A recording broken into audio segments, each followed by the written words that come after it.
Quando Deus fica em silêncio, qual é a sua reação?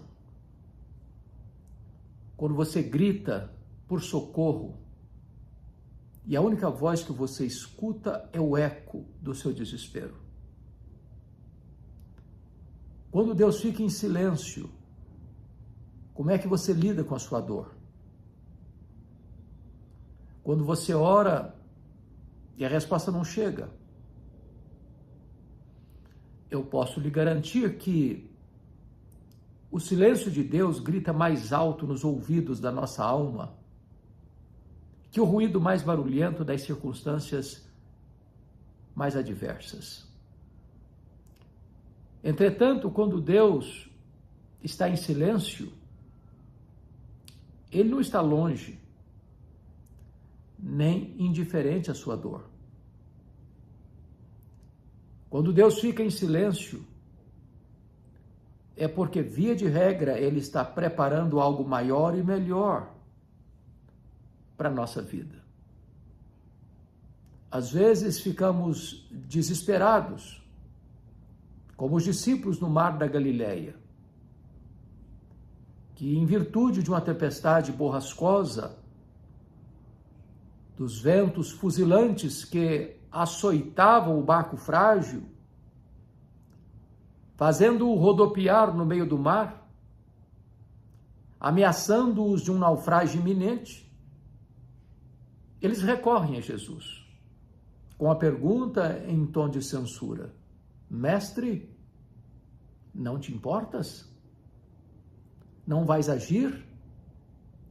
Não vais nos socorrer?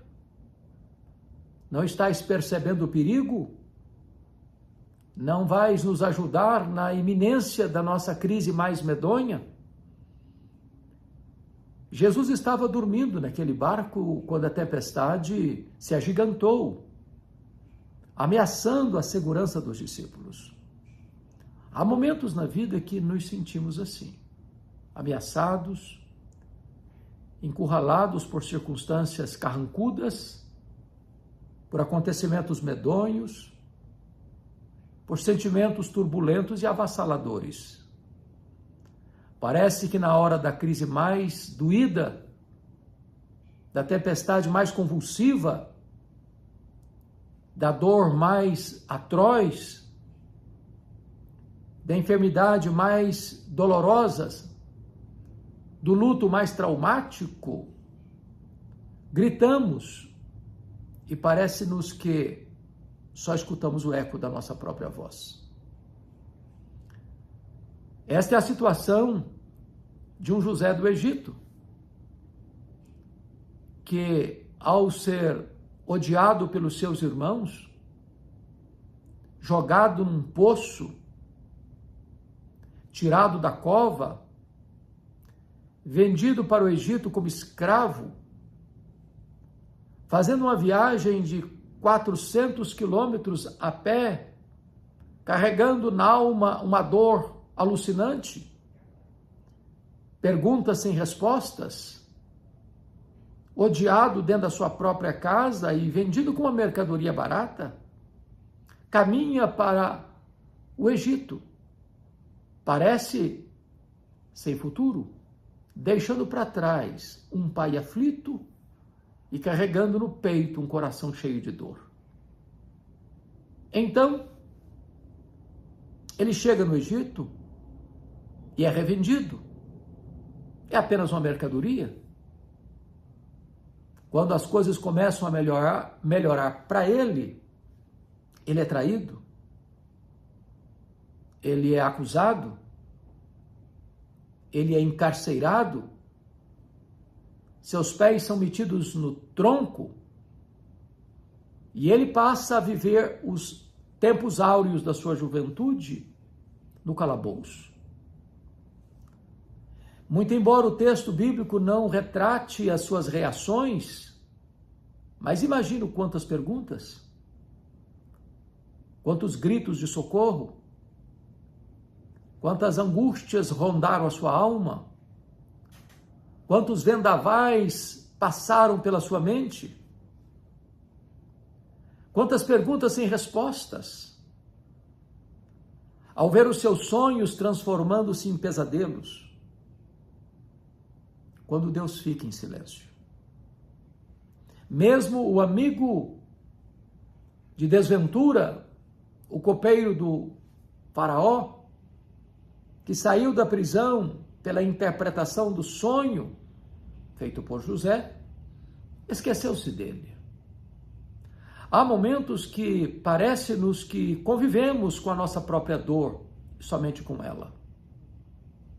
Porém, Deus não está longe, Deus não está distante, nem indiferente. Naqueles anos de silêncio de Deus, Deus estava construindo a rampa do palácio para que José fosse governador do Egito. Talvez o silêncio de Deus é a geografia mais próxima da sua intervenção milagrosa. Foi isso que aconteceu com o patriarca Jó. Ele era um dos homens mais extraordinários do seu tempo. O próprio Deus disse a seu respeito: não há ninguém na terra semelhante a ele. Homem íntegro, reto, temente a Deus e que se desvia do mal. Esse homem era o homem mais piedoso da sua geração.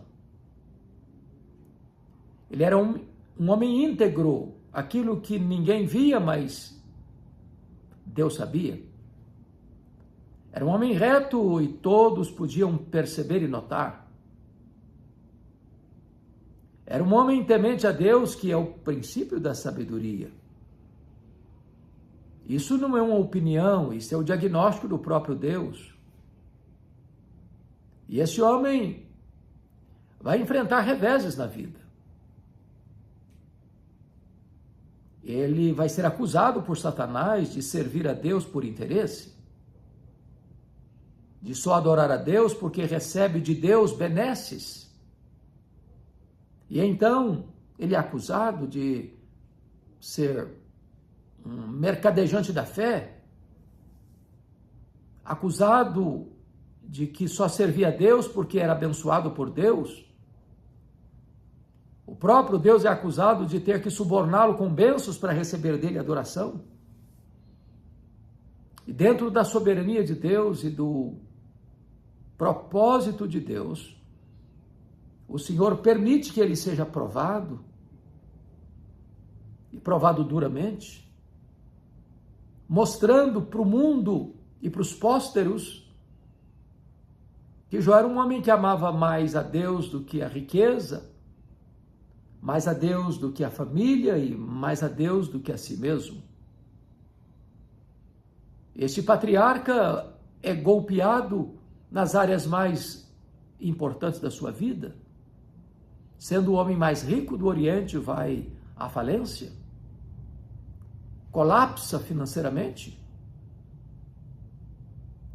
Sendo um pai tão zeloso, tão presente, um pai intercessor e conselheiro, tem a desdita de sepultar todos os seus filhos, 10 filhos, no mesmo dia.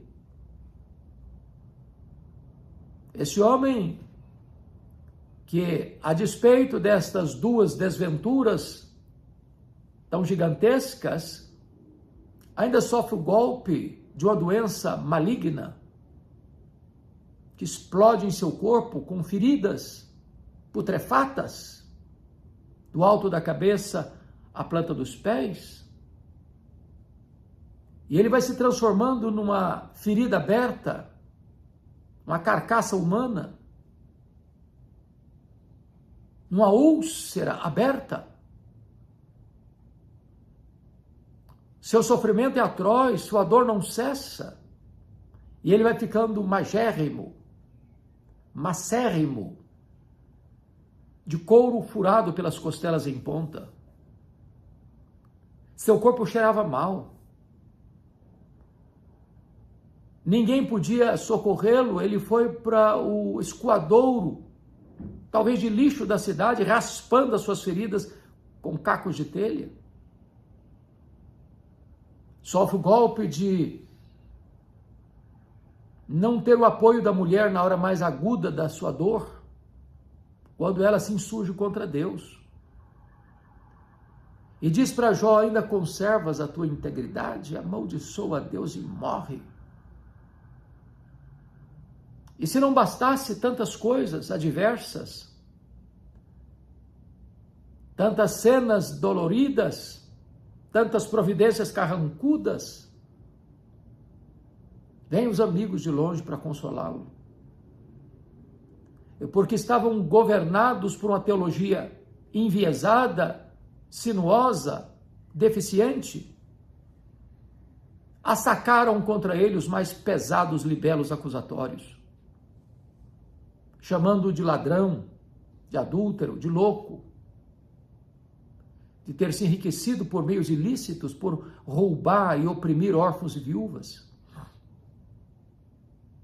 E diante de perdas tão profundas dos bens, da saúde, dos filhos, do casamento, das amizades, esse homem reage com perguntas, com queixas, com defesas. Porém, mesmo nessa situação tão difícil, a única voz que ele escuta é o sepulcral e gelado silêncio de Deus. Nenhuma resposta, nenhuma explicação. E Jó precisa conviver com a sua dor, sem saber por quê. Acuado de todos os lados, encurralado por circunstâncias medonhas, sitiado por temores infernais. Ele não tem nenhuma luz no fim do túnel, nenhuma janela de escape, nenhuma palavra que venha como bálsamo, como terapia para a sua dor tão atroz. O silêncio de Deus certamente grita mais alto nos nossos ouvidos do que as circunstâncias mais medonhas. Porém, esse homem que perdera tudo, não perdera a fé. Esse homem que é aconselhado a abandonar a Deus, blasfemar contra Deus e morrer, ousa continuar confiando em Deus. E brada das profundezas da sua alma: mas uma coisa eu sei, é que o meu Redentor vive. Eu verei o meu Redentor. Às vezes o silêncio pode nos machucar. Mas nessas horas, Deus não está longe nem indiferente. O silêncio de Deus é terapêutico. Deus está trabalhando em nós para depois, então, trabalhar através de nós. Eu fico olhando a história não só de Jó, não só de José do Egito, mas a história dos profetas. De homens que, na jornada da vida, passaram por momentos tão difíceis e tão dolorosos, mesmo vivendo uma vida de piedade. É um apóstolo Paulo que, por onde passa, esparrama a luz de Cristo, deixando a centelha do Evangelho brilhar, mas por onde passou, enfrentou sofrimento, e sofrimento atroz. Ele foi perseguido em Damasco, ele foi rejeitado em Jerusalém, ele foi esquecido em Tarso, ele foi apedrejado em Listra, ele foi açoitado em Filipos, ele foi escorraçado em Tessalônica, precisou fugir às pressas, escorraçado de Bereia, foi chamado de tagarela em Atenas, de impostor em Corinto. Ele enfrentou feras em Éfeso, Ele foi preso em Jerusalém. Ele foi acusado em Cesareia. Ele enfrentou um naufrágio para Roma. Ele foi picado por uma cobra em Malta. Ele chegou em Roma preso e algemado. Ele foi fustigado com varas. Ele enfrentou naufrágios de rios e de mares. Ele enfrentou toda sorte de pressões e opressões, temores por dentro, pressões por fora. Foi assolado por uma enfermidade, um espinho na carne, mensageiro de Satanás para lhe esbofetear. E ele, que já tinha intercedido por tantas pessoas, ele que já tinha sido um instrumento nas mãos de Deus para realizar milagres tão graciosos na vida de tantas pessoas, ao clamar a Deus por uma cura, por um alívio, encontrou não apenas o silêncio de Deus, encontrou o não de Deus. Deus disse: a minha graça te basta. O meu poder se aperfeiçoa na fraqueza. Este homem, e não obstante ser o maior bandeirante da fé, o maior desbravador do reino de Deus, de ter percorrido os rincões do Império Romano, desbravando fronteiras, plantando igrejas, estabelecendo lideranças, escrevendo cartas, encerra a sua biografia numa masmorra romana, acusado de um crime que não praticou, abandonado pelos seus amigos, seus irmãos, levado a uma audiência e ninguém foi a seu favor. Então é sentenciado de morte. Mas mesmo nessas circunstâncias, onde o braço da providência não se estendeu para socorrê-lo da morte, mas entendeu que Deus o livrou na morte. E pôde afirmar: já estou sendo oferecido por libação.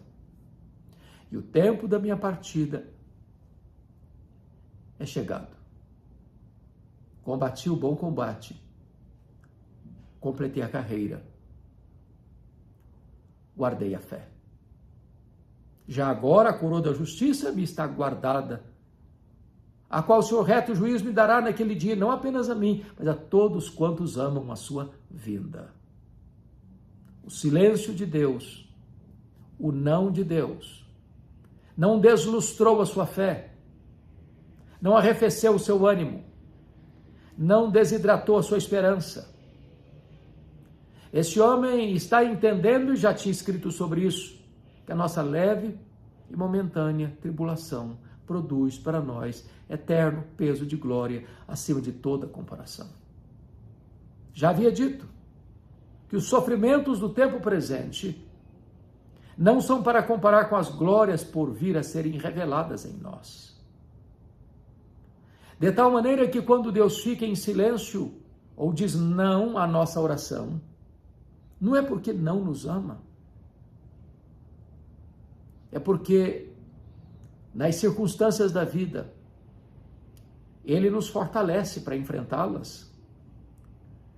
E após as lidas deste mundo, Ele que nos guiou com o seu conselho eterno, nos recebe na glória. E na glória, 1 minuto da eternidade com Ele apaga todas as memórias amargas, todas as feridas doloridas, todas as lágrimas choradas, toda a dor que pulsa e fuzila o peito. O céu indenizará todo o nosso sofrimento na terra. Talvez você esteja lidando com o silêncio de Deus, de uma enfermidade que você ora e não vê a cura, de uma esposa que ora pela conversão do marido e ele se torna mais endurecido, de pais que intercedem pelos filhos E não vê nenhum sinal de mudança nesses filhos. De um casamento que se arrasta, sem qualquer brilho, sem qualquer esperança de mudança ou restauração. De uma crise financeira que se estabelece e por mais esforço que se tem, não vê uma saída honrosa para as dívidas ou para o sufoco. Ou talvez de uma fraqueza humana, de um pecado que tenazmente assedia e não vê uma resposta, uma saída, um livramento. E eu quero dizer a você que Deus está no trono. O braço dele está estendido. A mão dele não está encolhida. E mesmo quando ele fica em silêncio, ele não está inativo. Ele é poderoso para salvar. No seu tempo, do seu modo, para a glória dele, ele vai agir. Não na pressão da nossa agenda, não nos ditames da nossa vontade, mas conforme o seu conselho e o seu beneplácito. Faz todas as coisas conforme o conselho da sua vontade. Como Jó podemos afirmar, agora eu sei que tudo podes e nenhum dos teus planos pode ser frustrado. Quando Deus fica em silêncio, Ele está trabalhando no turno da noite, porque não há Deus como nós que trabalha para aqueles que nele esperam. Aos seus amados, Ele os dá enquanto dormem. Então descanse em Deus, porque mesmo em silêncio, Ele está agindo, e agindo por nós e não contra nós.